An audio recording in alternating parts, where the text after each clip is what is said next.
Being recorded. Perfect. Now we're recording. Everything's live. Everybody can hear me. And welcome to my high skin fade class. My name is Raul Diaz, representing JRL and Hunter 1114. So we got the best of both worlds, clippers and products. Today's class is super special because I get to showcase to you guys and teach you guys my method on how I create a beautiful crop top. My buddy James here. And a nice medium skin fade. I'm going to touch his beard a little bit, but I'm not going to talk a whole lot on the beard sculpting because I have a separate class for that later on. So we're just focusing just on the hair. Now, every single class, I like to showcase everything that I'm going to be using for the class. So we're going to go ahead and do that now. I'm going to move the camera. It's going to get a little shaky. Excuse me. But let's get into here, okay? Get focused. Boom. All right, so I got my 2020C, got my 2020C, neck duster, got my raw matte clay back there, some hair grippers that I may or may not use. James' hair is kind of short, so we might not use it, depends on how I feel. Straight razor that's already preloaded, a foil shaver. That is a brand that isn't affiliated with us, so I'm not gonna disclose on that. My favorite wide tooth rat tail comb, my comb that I'll be using for cutting the top, my comb that I'll be using to brush off any clippings while fading, my favorite blending comb, my little brush over there to clean off the blades of my clippers and trimmers. Then we have JRL guards, my fiber gum from Hunter 1114. I have my creme du père, which let's see if it focuses. This is beautiful cream. I'll talk on that. Bold hold for finishing. Let's see if it focuses. Here we go. Got my texture tonic. Picking focus. And got my whiskey water, which I always use at the end of every single service. Diffuser, blow dryer here. You know what those look like. Let's get a good angle. Buddy James here. Let's see if we can. Boom. Now, I am in my studio, so it is a tighter space than usual. So let's try to make it work, right? All right, so draping. Very simple. I don't like bumping my client's head. So I'll grab my cape, logo facing outwards or towards me. Go right over the shoulders. Try not to touch the neck too much. For sanitation purposes. Okay. Hello, can you mute your mic for me, please?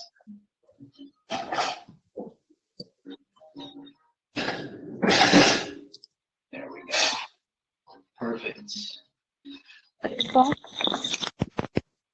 Let's see who's mic is on.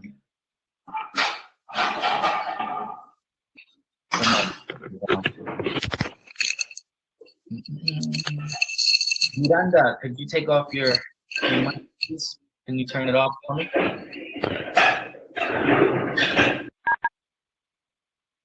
There we go. Awesome. All right. Cool. So first things first, everybody. I'm using this particular angle because I want you guys to see in depth everything that everything that I'm going to be doing step by step, and you can see his hair pattern, right? It tends to go a little bit back towards the ear, so it goes from the temporal peak all the way to the ear. You see that how it naturally lays? Okay, I'm gonna grab my comb so you can see it a little bit better. See that there, and on the other side, see if I can turn the chair. Yeah, does the same. So I'm going to be cutting one side first since the space is small, and then I'll go ahead and I'll cut the other side, readjust the camera so you guys can see everything. So first things first, I always like to use and start off with my 2020C or any earlier model JRO clippers, depends on which one is charged or not, to be 100% honest. But I like to start with it close. I have a fade blade on this one because I feel like I can get a little bit more of a precise cut and blend the hair a little bit smoother. So I always slap on either a fade blade or a blade that's going to cut just a tiny bit closer or zero gap my clippers as much or as close as I can get it, okay?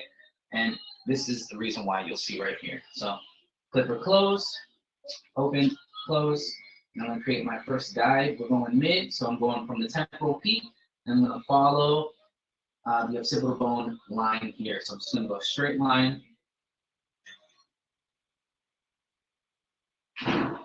Look how easy that hair comes off. That's why I always go with that closer cutting blade, or I zero gap it to the absolute max. So I don't have to worry about debulking. See that there? So I started with this right smack dab in the middle, and I'm not going to debulk or gut out any of these bottom hairs with this clipper, just because I feel the trimmer will get even closer, and then I'm going to prep it for the photo shaver. But for here, got my first guideline, right? Second guideline is very, very simple. Clipper open, okay? I'm going to create my second guideline. I'm just going to go, I'm going to start at this peak here, and then I'm going to gradually go up and follow it back. It is more dense towards the back occipital bone area, so I am going to create an angle going upwards so I can maintain this weight line here. So clipper open, with the fade blade on, it's a little less than a number one, right? So I'm going to go under, and you'll see I still have my weight line here, or my first guide. And as I start going towards the back, I'm going to increase the size of the guideline. And my reason behind that is because it is more dense towards the back, so I'm going to need more surface area to blend and to knock out these lines here, okay?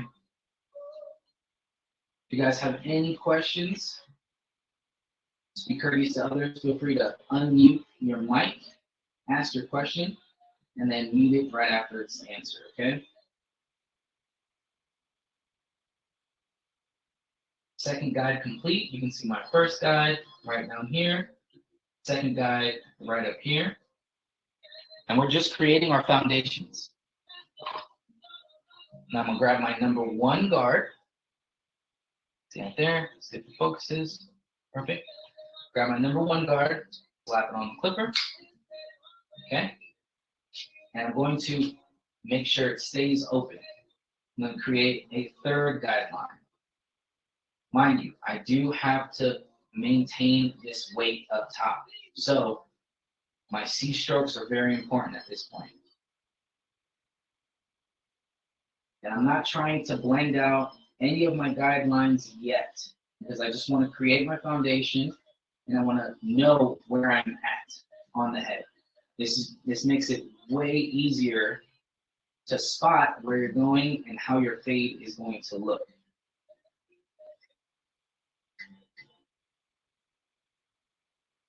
You see how those C strokes are working with me, not against me, making my life a whole lot easier and maintaining this weight line up top and keeping my shape. So now there's three guidelines here. First guideline, second guideline, third guideline, right? We're going to keep this as heavy as possible, so we're going to actually start with the clipper over comb once I'm done blending out these bottom lines here. Now, quick rule of thumb, the tool that you use to create the line is the tool that you're going to use to delete the line, right? So since I created my first guideline with my clipper closed, right, my 2020C closed, I'm going to knock out this bottom line with the fine corners of it, right? And every clipper has it. Every one of our clippers have it. We have a thicker, wider tooth on each end, and that's done on all clippers on purpose for blending purposes. So you can get in there and cut hair by hair until you debulk enough to create that smooth canvas. Okay, so I'm going to use my corner. Nice close, open, close. And I'm just going to use the corner just to debulk this bottom line till it looks smooth to the eye.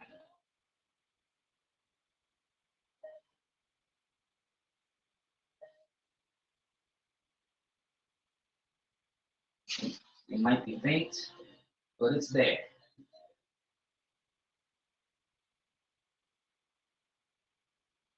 Turn the chair slightly so you guys can see a little bit more of what's going on here.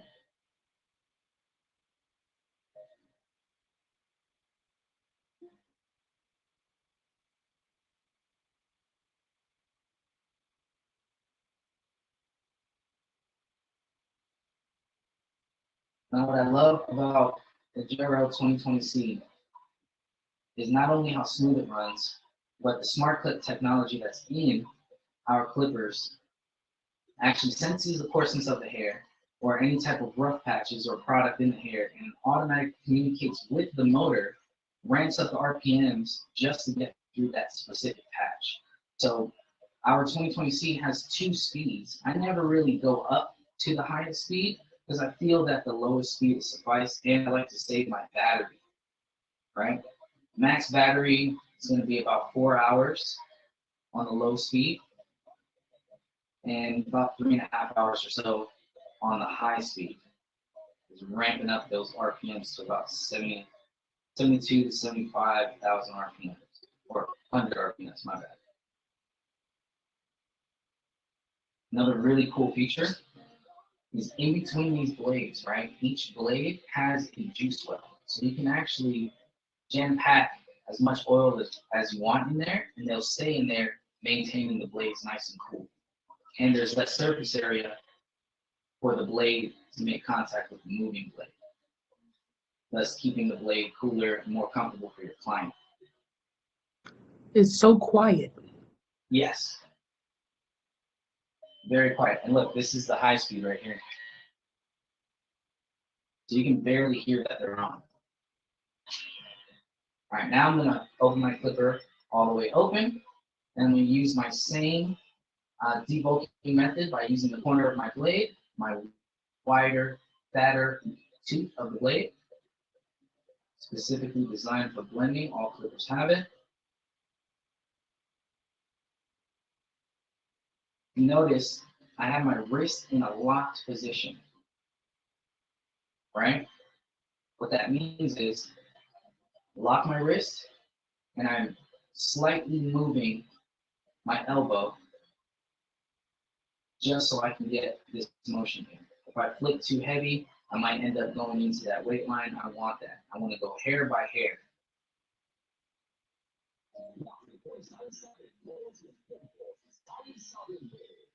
Notice how the fade is starting to come together, and I've only used one guard so far.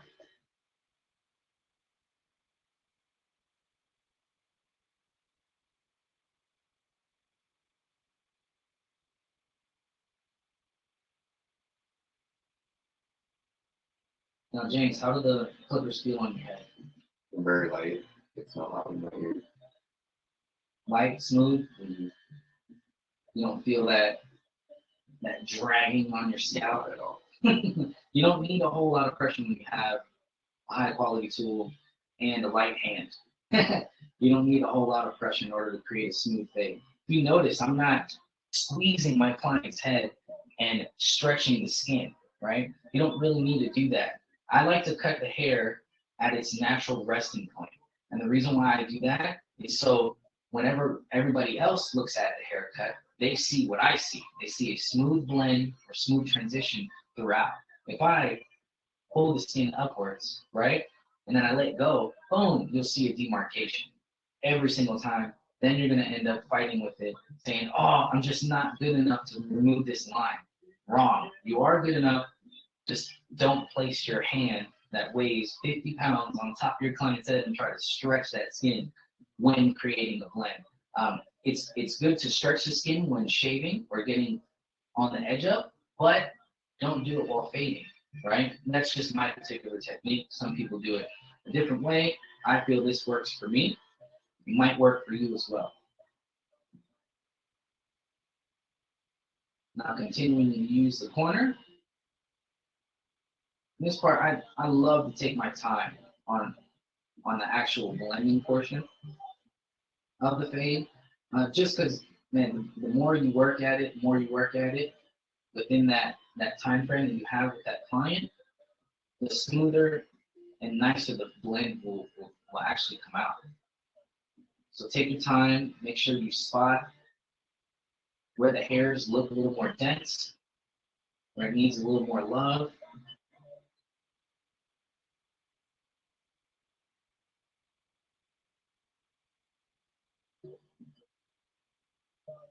Another thing, I'm not just paying attention to what's going on here, I'm also standing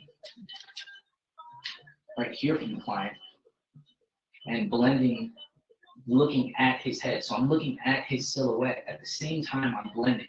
So I'm looking for any dense spots, but I'm also looking for shape as well. So I'm looking in the distance every so often to make sure that I'm maintaining the shape, this square masculine shape that we love on men's haircuts, right? It makes it feel and look like your client is a superhero because of the shape of their head. Also, the beard comes into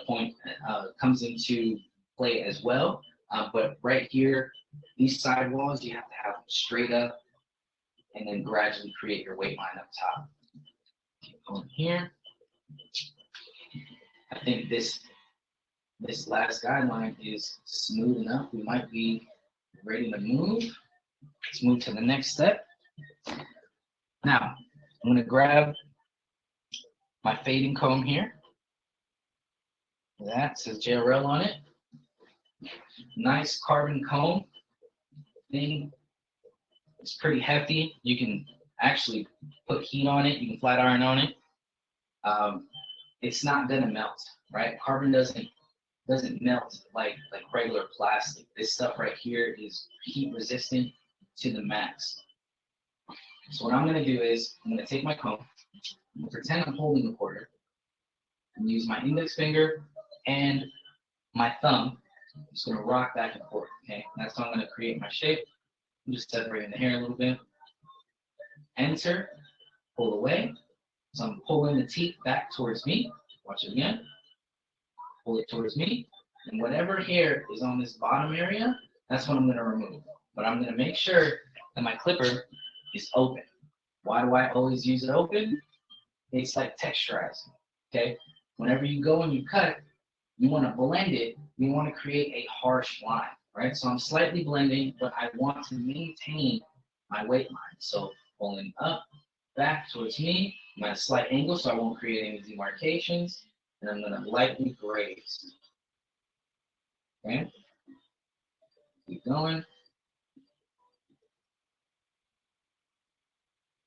And I'm doing this here so I can remove that top shelf. Right? Removing that top shelf or that rooftop feel, that overhang of hair, removing that allows me to have a clearer view of what needs to be blended under. Right? So right here needs to be blended a little bit. Right under here needs to be blended a little bit. So by me debulking with clipper over comb and clearing out that top shelf, it allows me to see a little more clear without these hairs just hanging over.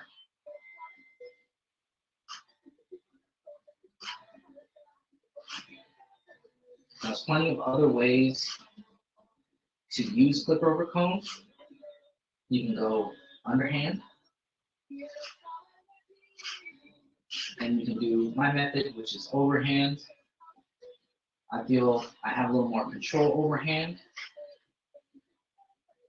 And I can also come in and do a detailed blend like so. Is that there? Now, my goal every time I fade is to minimize how many guards I use, right? To maximize the amount of time that I spend actually blending, right? So I want to blend as fast as possible and I want to actually spend more time doing this here than actually debulking the top area, right? So going in there, clip over comb, and decreasing the amount of guards that I have to shuffle around, it makes it easier for me to create the blend versus trying to figure out what step I'm on next. So having only one or two guards, you never lose place of where you're at because you're like, oh, okay, the highest guard I used was a 1, or the highest guard I used was a 2. So I would just blend back down in order to achieve a smoother blend.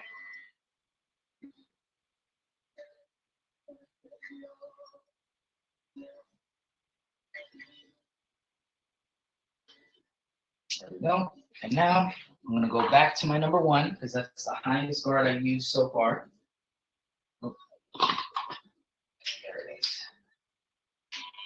What I'm going to do is I'm going to use the light, have it bounce off my client's head, and I have my clipper open,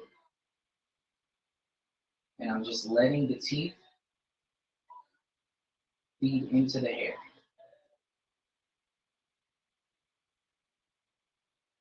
Let's see if I can get a better angle here for you guys. Bring that up. Bring it down some. Let's get a little bit closer, see what happens. Let's see. There we go. I think you guys will be able to see a little bit better now. Perfect. So, clipper blade open. This is my number 1. Pulling the hair down. And I'm not stretching. I'm just holding. Letting the teeth enter the hair until I hear the blades cutting. And I'm doing my micro C strokes to maintain my shape up top.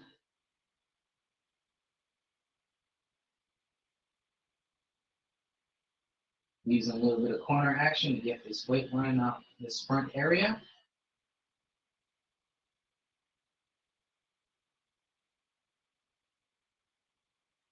There we go. Now I'm going to close my blades. And I'm going to use my corner to blend this out.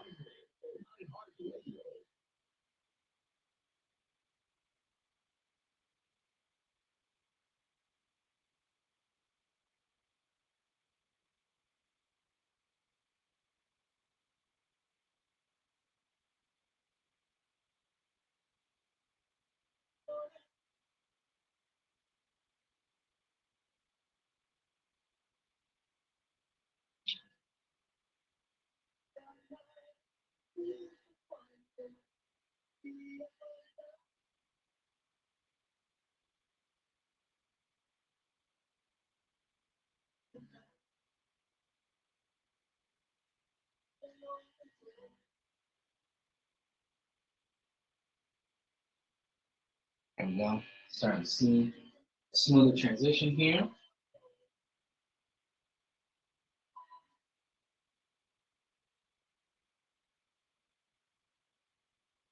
And I'm just alternating corners on each side. So I can dig the clipper in without jamming into the side of his head.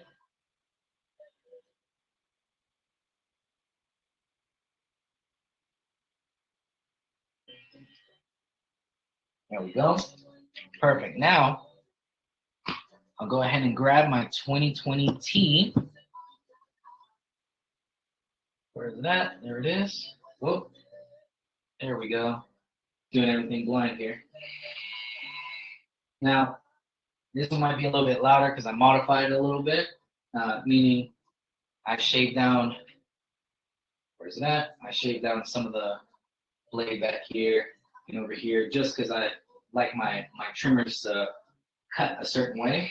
So you'll see that it'll go through the hair effortlessly. Now, like the clippers, the trimmers also have the smart clip technology, which means our trimmers are going to be more powerful and smoother than most trimmers on the market today. See that there?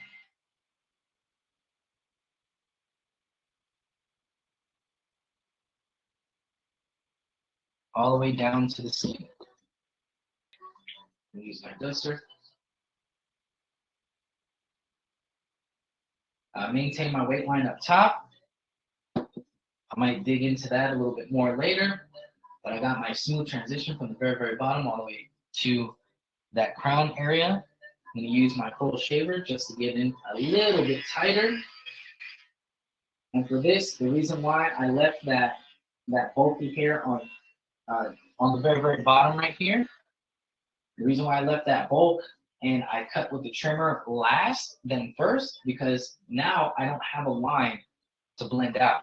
See that? It was just a smooth transition. So now when I go in there with the foil shaver, all I have to do is a small flick to make sure that there's no demarcations between the shaver and the trimmer. Okay.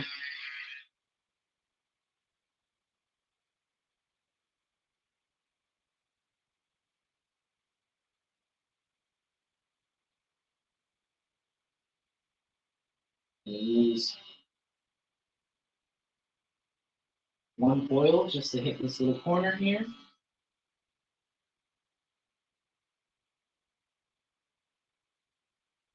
And my client does have a beard, so we're going to go ahead and blend out the sideburn. I have my clipper closed, and I am going to pull the skin just slightly, not too much, like so, just slightly, just so the skin is locked in place. Have my clipper closed, and I'm just going to use my corner. I'm going to go hair by hair to smooth out that top weight line. Switch cones here. Any questions so far?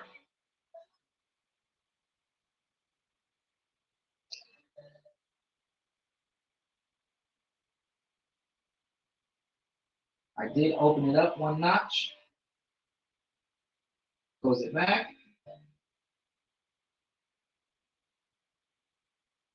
I'm going to open it up 2 notches.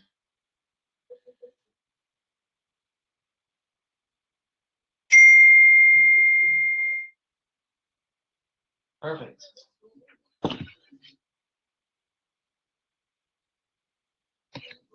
Go down in here.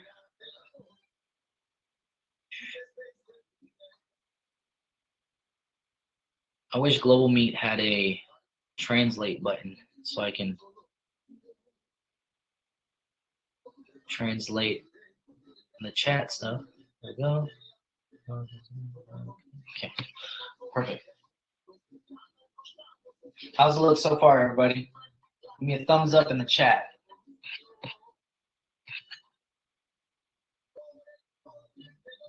Perfect. Now, what I am going to do while I'm at it, on the edge of the back of the beard, this one's a little self-explanatory. A little bit under the chin, go ahead and lift. Comb the hair down. Hold the skin, lock it in place.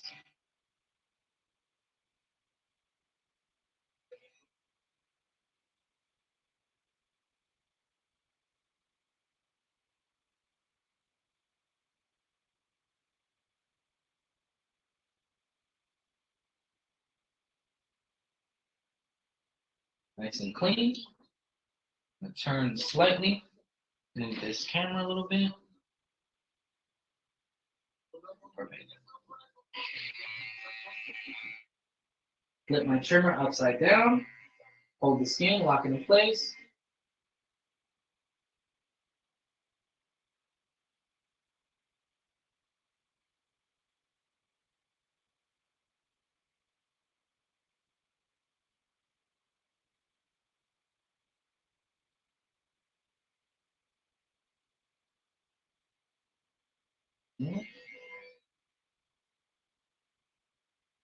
I'm just going to follow the guideline.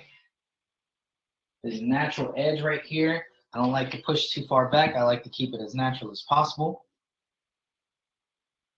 I'm going to grab the taper part of my comb because I still see a little bit of a weight line right here that I want to remove. Is that side. Now I open it up 1 notch. And I'm just going to enter at an angle. cut hair by hair just to smooth that out just a little bit. There we go. Open it all the way.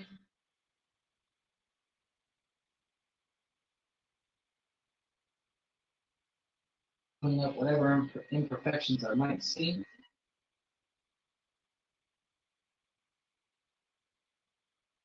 There it is. Perfect.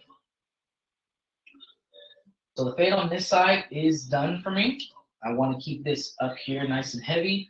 So when I do cut the top and create my crop top look, I'll use all this hair over here to push it forward, create some movement, go side to side, whatever I feel would look good.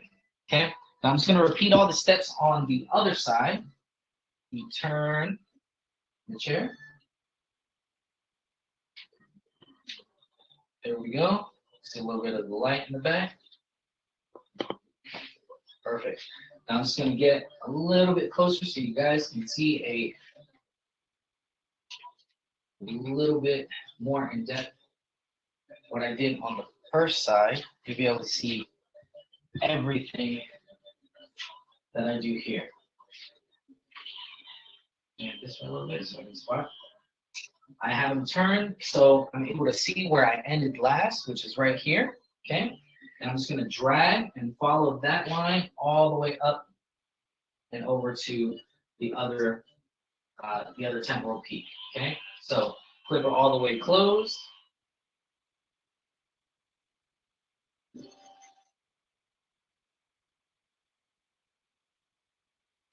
Just dragging that line over to the other side. Do you usually start on the same side, like with all clients? I usually start on the side that has the not necessarily defects, but the one that looks the most challenging, right? So if the hair is going back on one side and then forward on the other side, I'm going to start with the hair that's going backwards because it's going to give me more of a challenge mentally. I would think that it would give me more of a challenge, so I would start on that particular side. For James, both of his temporal peaks tend to go backwards towards his ears, so it didn't really matter which side I started on. I chose today just based off of lighting and what I have access to, since both of his sides are pretty even. But usually it would be the side that looks the most messed up, if that makes sense.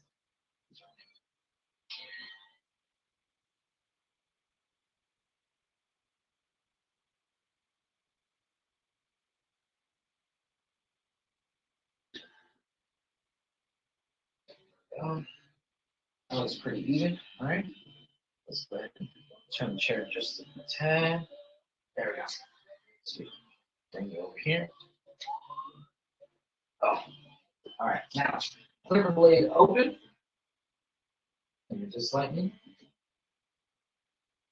I'm having James turn his head so I'm able to see where my other guideline ended on the other side.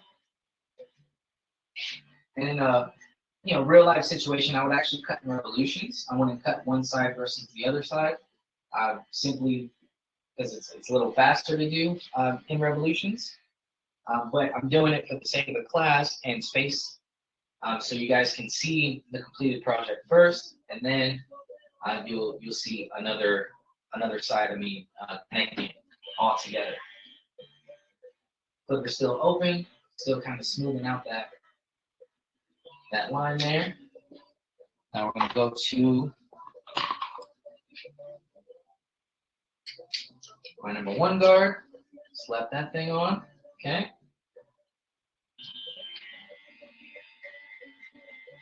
And using my C strokes.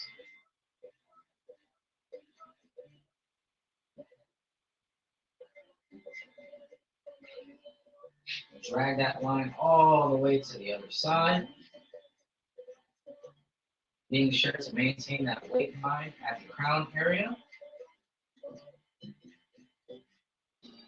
Is your 1 guard open? Last time you started with the 1 guard, I believe you started with it open. Yes, I'm starting with it closed because I completely mistracked. We're human. Just wondering if I was missing that or not. Hey, good call, good call. Yeah, I usually always, just to play it safe, I go and then close.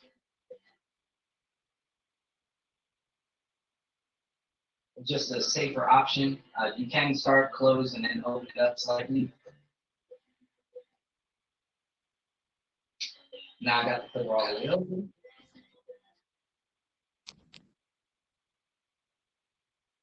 And that's another reason why I like to work in revolutions. So whenever I create a guideline, it's all the way through, and I don't have to remember if I went open or closed on that side.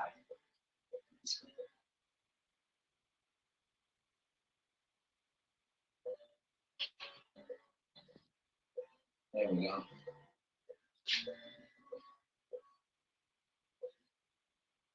Now bring my clipper closed. Hey Juan, how you doing? Could you turn off your camera for me? Thank you. Now I got it closed. And I'm just going to use the corner, blend out this bottom line.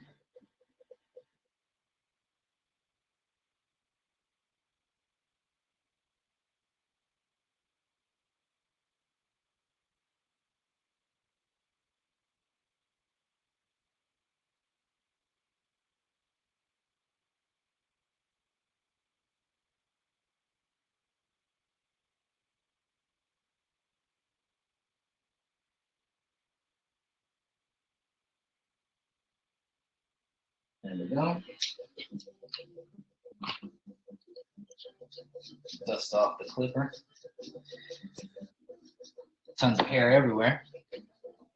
All right, clipper blade open. I'm gonna start hitting this bottom line here, this one right here.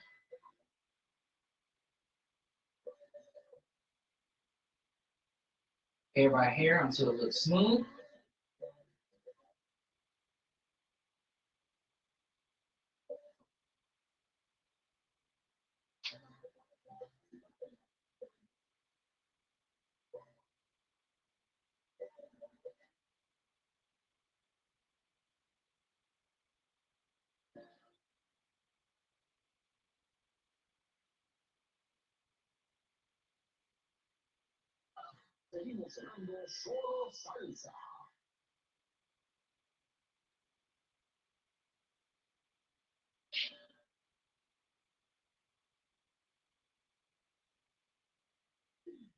Now I'm assuming that everybody in this class either has a JRL clipper, whichever model, or has used one before.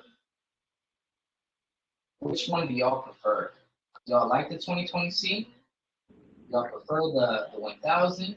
Y'all prefer the 1040s? Let me know. 2020 Nope, they all sold out. They all sold out? So you're just an active follower then? Basically. Well, no worries. You'll be able to get one soon. The best cordless clipper ever. Oh, well, thank you. What do you like about it? I like the dual speeds. I like the way it goes through bulk with the high speed, and I like the lower speed for fading, so you get less blade repetition. Beautiful. I like that the blade is put. You know, there's no bounce. If that makes sense. There are some blades on some clippers that are magnetic or whatnot. They tend to bounce when it touches the hair. For ours, it just goes right through like butter. Very smooth cutting blade. Now, do y'all prefer the fade blade? Do y'all prefer the regular taper blade? One of each. One of each? Oh, man. Depending on the haircut. Thanks. Also like a stagger tooth blade. Stagger. That's to remove more shaggier bulk.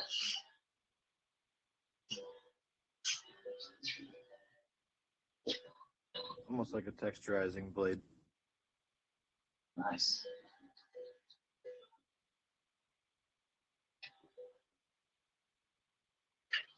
See that here? This is just a little trick I learned over the years.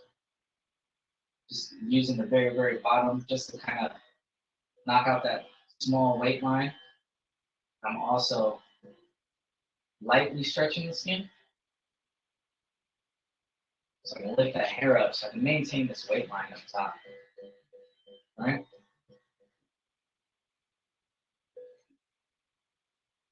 I'd have to say that it does really great for debulking. I learned the hard way that it's not very forgiving on little kids' sensitive skin. So just be careful of that. Yeah, I've had plenty of experience accidentally tapping the back of an ear. So I had to learn to keep one that's not zero gaps, just for babies. Yes, that's why I keep two also. One fade blade, one taper. Beautiful. Same token with trimmers. Yeah, it's definitely a good idea. Perfect. Now, let's get to the nitty gritty. All right, so you guys can see. Lower that a little bit. Blam. All right, so you guys can see what I did to these bad boys. Right here. Oh yeah. It's like one swoop now.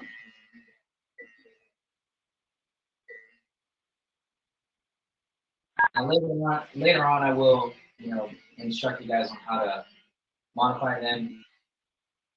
Just slightly later on. I don't have the technique 100% foolproof. I've actually damaged quite a few blades already, so I will be coming up with a method to the madness. Just so y'all can have a different option. Got there nice and smooth. Let me get this very bottom line here. Clipper close. I'm going to use my pointer. I believe somebody had a question.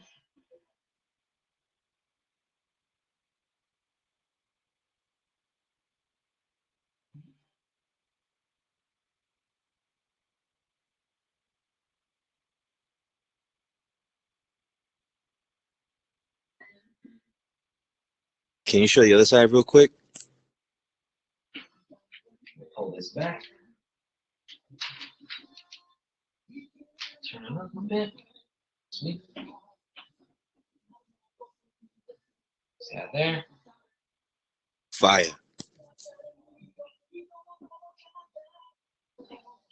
So once that connects, it'll look like that.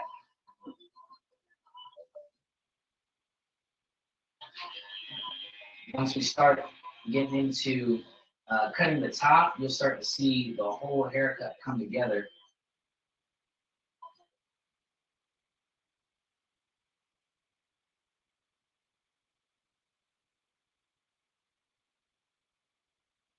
Perfect.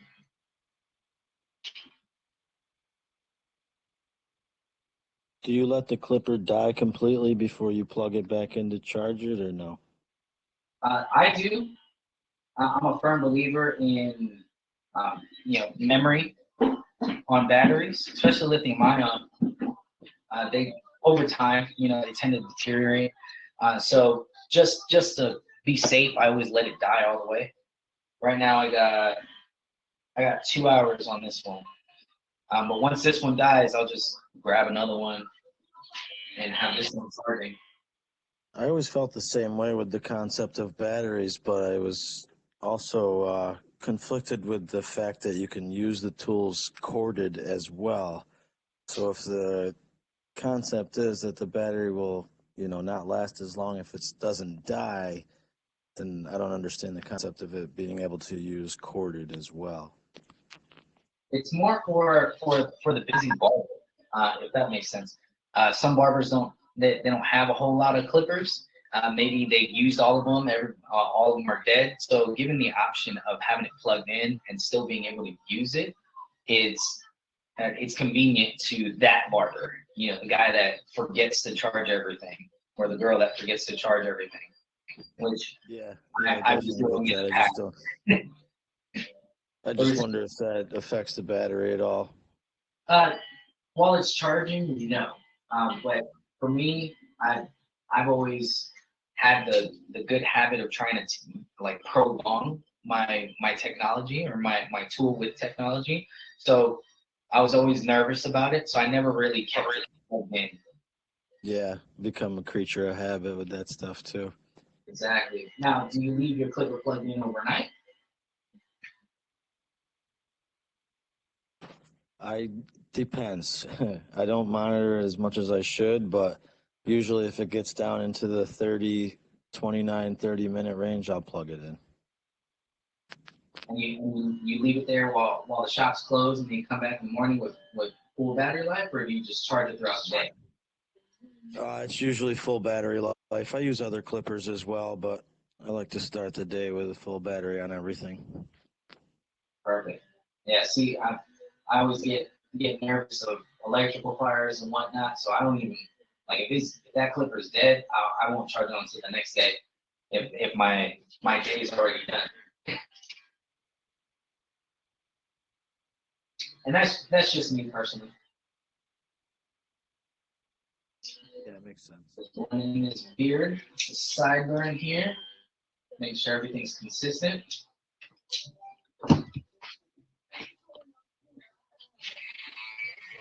Let's get that line. I noticed you had a charging base for your clipper.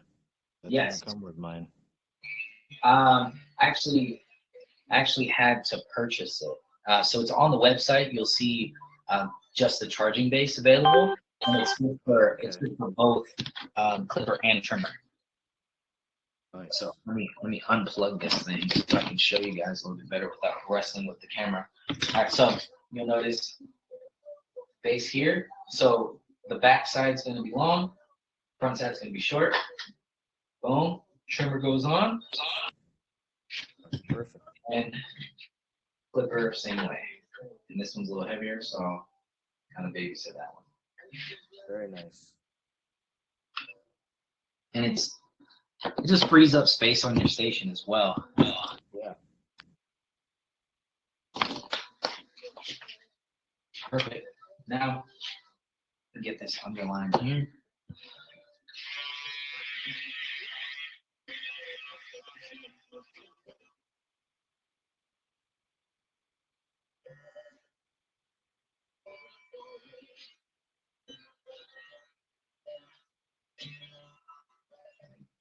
How you feel so far, James? You need some water? No, I'm good.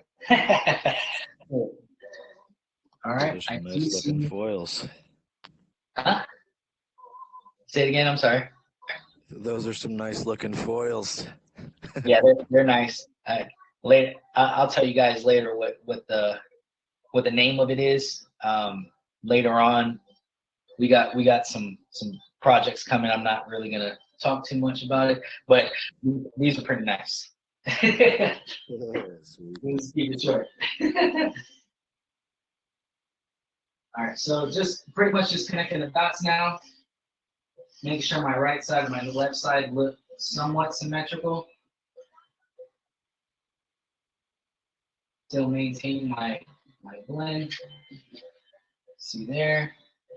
If you notice, I'm using the camera as my mirror, even though I have a mirror right in front of my face. I feel the camera reveals a little bit more than the mirror would. I have a question about the comb. Yes. Are the teeth very sturdy, or do they move at all with the clipper on it? This one, it's pretty heavy. Yeah, they're not. I mean, you have to apply a ton of pressure in order to go in there. If you're just grazing like so, they're stiff. Yeah, this thing's The one that came with my kit when I got the 2020s, just like the teeth moved when you put the clipper against it. Wasn't very stiff, but it was a different color than that. It probably wasn't the carbon fiber. It is this one. This is the flex comb. Yes. Yes, flex comb. I like it because I can actually get in to like that taper area right in here, and I can fold it back and Yeah. get in there. It has a different purpose. Like if you're a speed fader, that one might be a little sketchy to use. But if you have to take your time and go in there, that would be the perfect comb for you. I like this carbon comb because I can, if I'm in a rush, I can knock stuff out of the way and not worry about my comb flexing on me. Yeah. You can tell your movements are smooth. For some good shaping. That makes sense. Yep. There it is. Starting to see this little divot here. Got a little dimple on the back of your head. It's normal. Everybody's got something. Bring your head down. Perfect.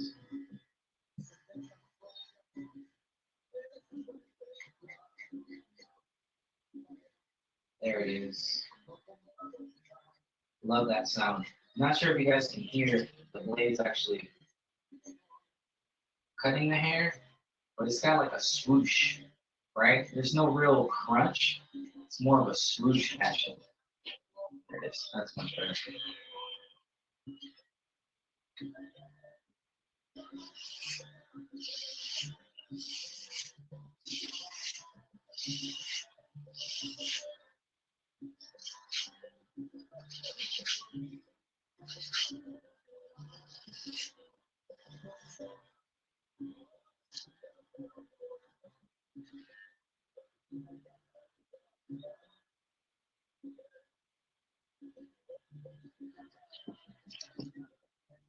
There we go. I got that point I needed. Sweet. All right, so now moving on to the top section. Okay, I'm actually gonna go this side, and I am gonna turn camera. Where you at? Left is right, right is left. There we go. Perfect. And let's bring this thing up. Sweet. Everybody can see that? Cool. All right, so this part's gonna be pretty fun. Now, I'm sure everybody read the description that I'm not using shears at all, right? And that's not to show off. This is actually a technique that I do in-house here. I do it because it gives a different feel to the hair. It gives a different texture. I guess you can say when you style it, it has a whole another feel. Okay, so to cut the top, long hair like so, without using guards and actually using it as a shear, right? I'm going to dampen the hair just a little bit. That should be enough. I like using Mr. bottles as well because I can control how much of the hair is wet. There we go. And just to make it easy, we're going to section the hair, right? His hair is a little shorter than I normally like to section, right? Because I like to create a horseshoe section on top from recession to recession. Okay, we're not doing that today. We're actually gonna separate front and back. Might need to wet this hair a little bit more. Boom. Yeah, it's wet a little bit more.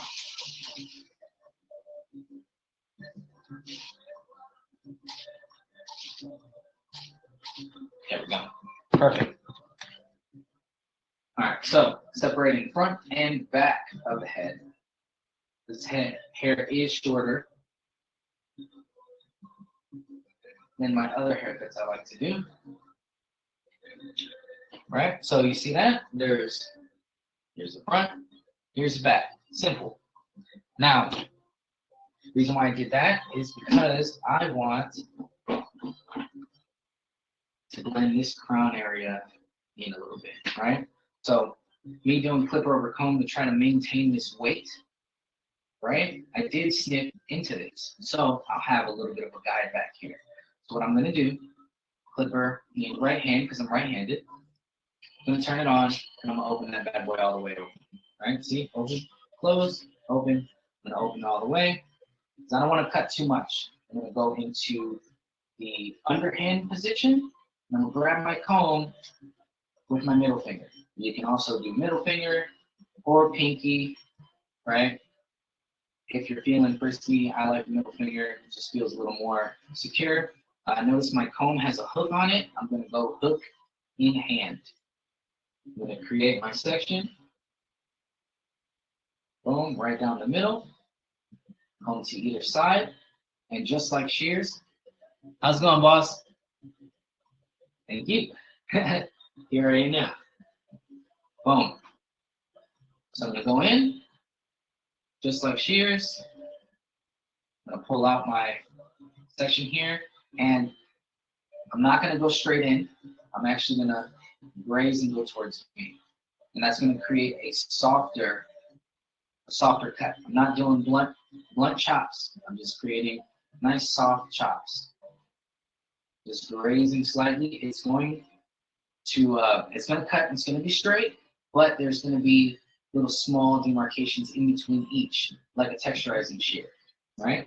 So I'm gonna grab another section and I'm gonna work away from me. You see my guide at the very, very bottom. I'm just gonna connect the dots. And sweep towards me.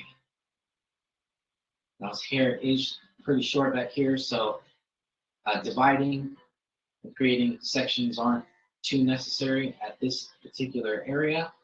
As it gets longer towards the middle, it is a little bit necessary. Pump that chair up a little bit. There we go.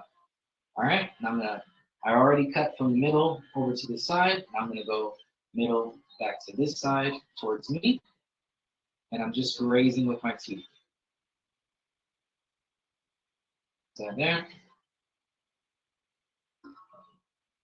And I wore a white shirt so you guys can see contrast between hair and background. That there, nice and choppy. And I just smoothed out that little corner that was sticking out.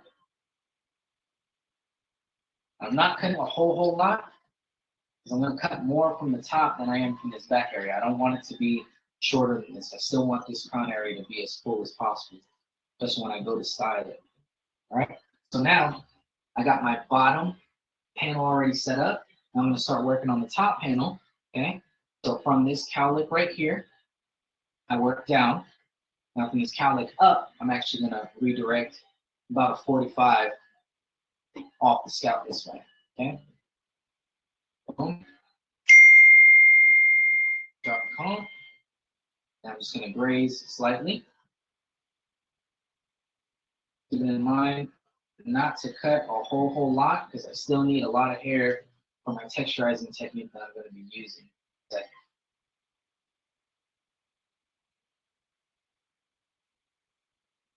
Now, not very many barbers and stylists use this technique. It is a little scary at first, but that's the reason why I always do my clipper open when cutting the top.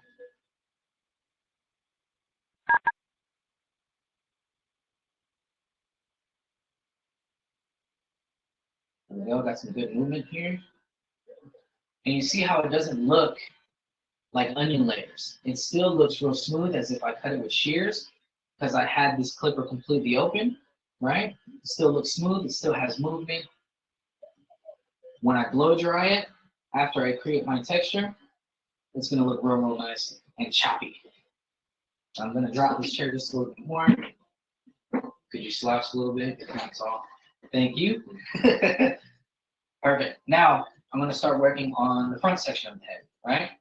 Now, all I'm gonna do is I'm gonna take a piece from the back and I am gonna drag it forward. Now, since we're doing a slight crop top, I'm actually, instead of creating a ramp towards the front, I'm actually gonna drop it down just a little bit and make it a little more square. So he's able to either comb it forward, mess it up, or spike it straight up in the front and then mess it up. So he'll be able to go up or down with his crop top, okay?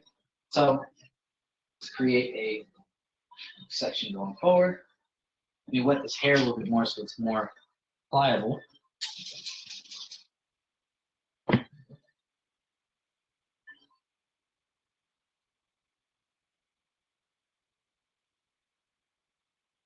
There we go. Create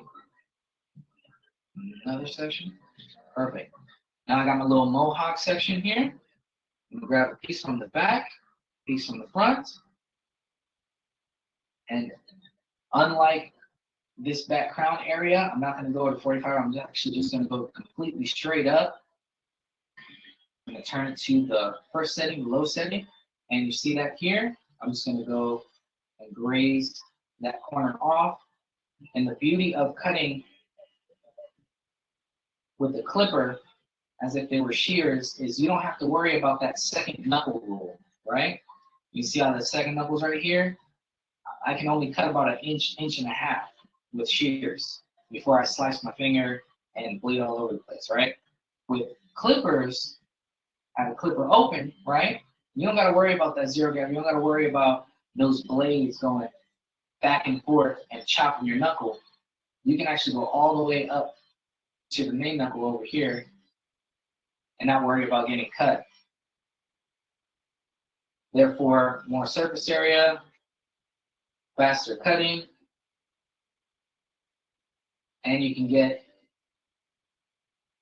a little more precision as well. Because going section by section, sometimes you end up cutting more in the front than you do in the back. Right here, it makes it more even, just if you have medium to large hands like mine. Mine are medium. I believe they do make hands bigger than mine. I have like banana fingers. Anyways, so I create another section, right? Boom. And I like to work, remember, middle, away, then towards me. It's just a system that makes sense in my brain. This is the only time I do one side first, then the other, whenever I'm cutting. Because I do like working the revolutions. You guys have any questions about this particular technique here?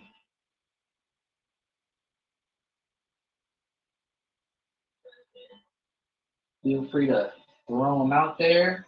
If not, throw them down in the chat, and I'll read them at the end. There we go. You see now I'm starting to get into this top weight line, and I'll connect all that with you. Start working from the middle towards me now. Creating that nice masculine square top.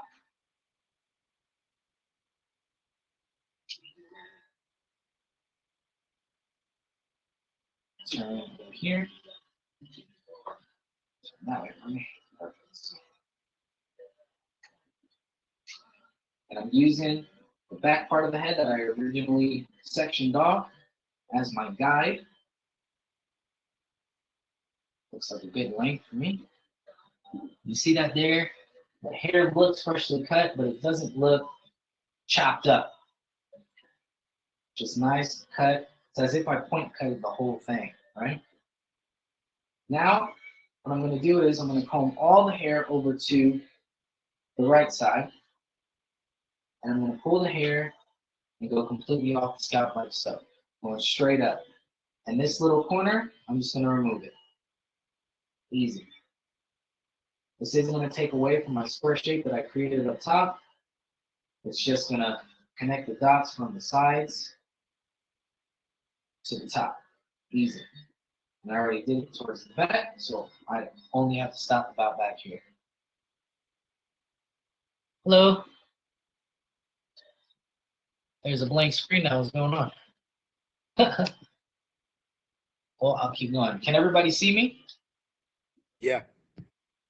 Perfect. Yeah, on my side it's a white screen and I'm in the corner, so let's keep going. Yeah, there says whiteboard and one webcam on mine. Whiteboard. We don't need a whiteboard.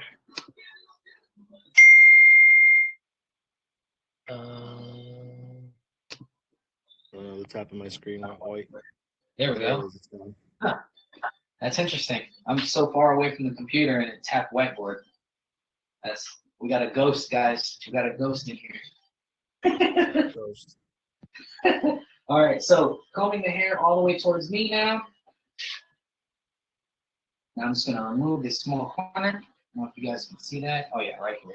You can see that corner right here. Raise that. Easy peasy.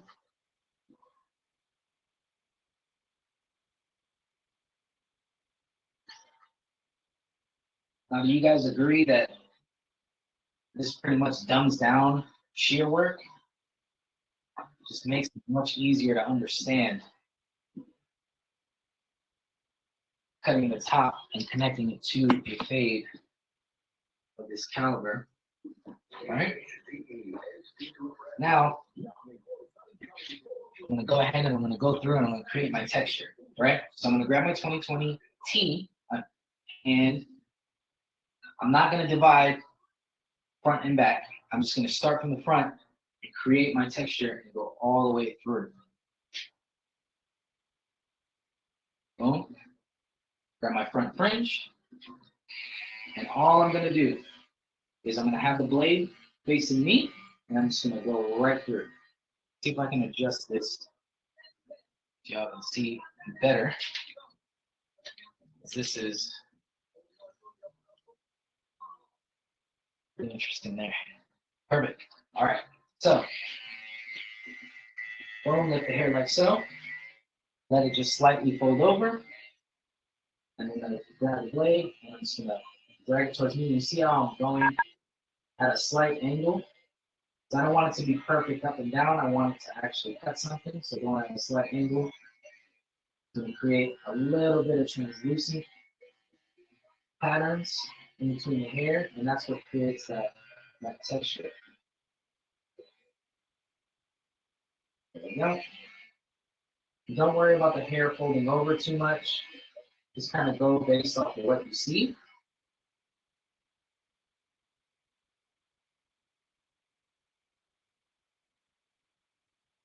Or the other.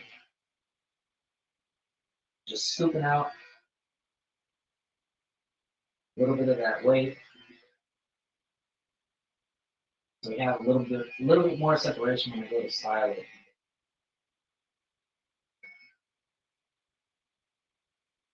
And you see how quick that happens.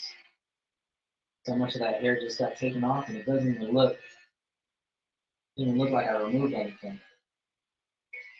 It's the beauty of it.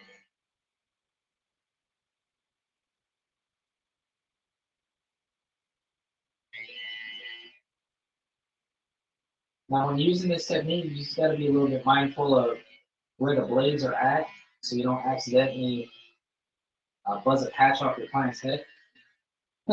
So making sure that the blade is always tucked away or into your actual wrist, like so. That'll remove any possibilities of you accidentally cutting too much hair or touching your client. You see that there? Now it's starting to look a little more choppy. Now I'm just going through and just polishing.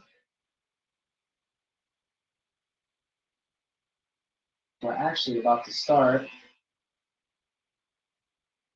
styling in a second. What do you guys think about this technique here?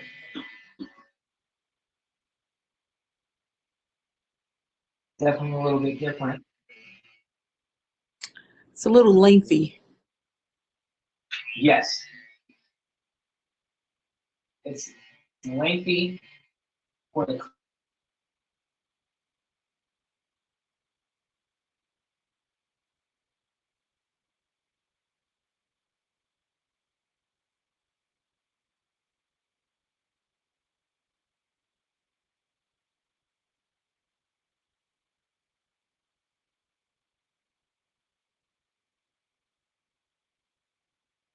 Now there are shorter ways to go about the fade portion, but up top, that's pretty much that, just forward times 5. If that makes sense.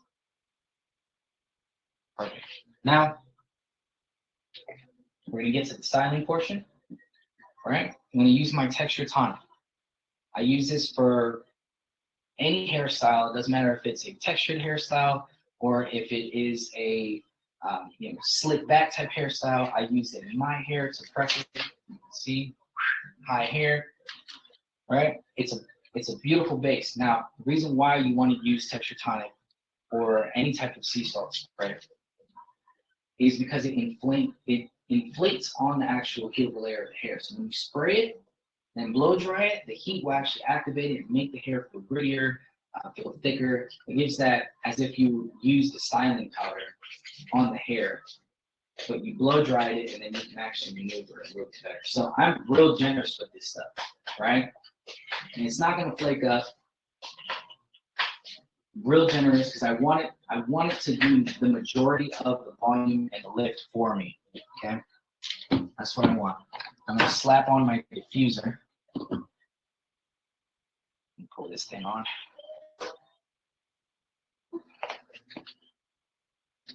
My diffuser here. Turn my blow dryer to max heat. Okay, and on the knob.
Ooh, that gets hot fast. Perfect. Now you can see right here, you see how dry it looks now? Wish you guys can come over here and feel his hair, how gritty it is. This is how you can tell. See that there? This is how you can tell that it's actually working. When you can twist that hair and it stays there, you actually have to run your nails through it in order to separate it. That's when you know that product is working. Perfect. Now, got my base. And I'm going to work in some fiber gum. Now, having the fiber gum in there, it's real tactile. You'll see that it's got this real tacky. Right? This is actually going to help me separate the hair. There's no shine in it. It's more natural. Me applying this in conjunction with my Texture Tonic is going to allow me to control the hair and separate it even further so I can create my beautiful style. And I'm going to take my raw mat clay right here. And I'm just going to take a little bit, just enough to coat my finger. Just enough. Actually, that might be a little bit too much. There we go. Right there. So just enough to kind of coat my finger. And I'm going to go on both index, middle, and thumbs. Only going to have that on the cushions of my fingers. So I can separate, control the hair,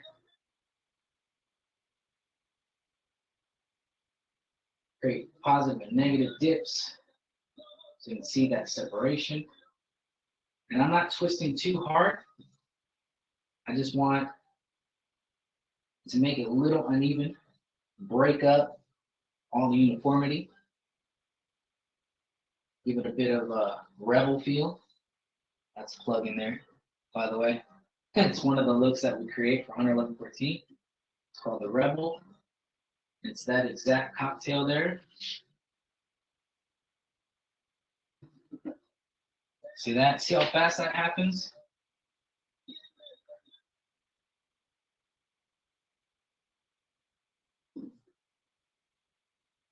Wow. How's that? Get this. Put that down a little bit.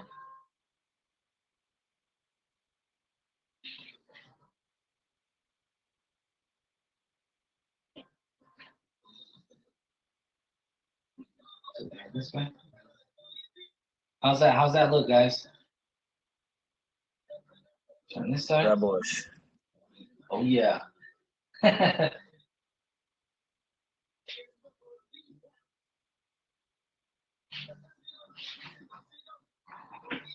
Perfect. And now, my little signature that I always use on all my clients. Close your eyes for me. You want a little bit of the whiskey water. Look at that. Hello. Just crash on my barber pole. And how do you feel, Jay? Feel great. Good. Perfect. So I'm going to go ahead and end the recording.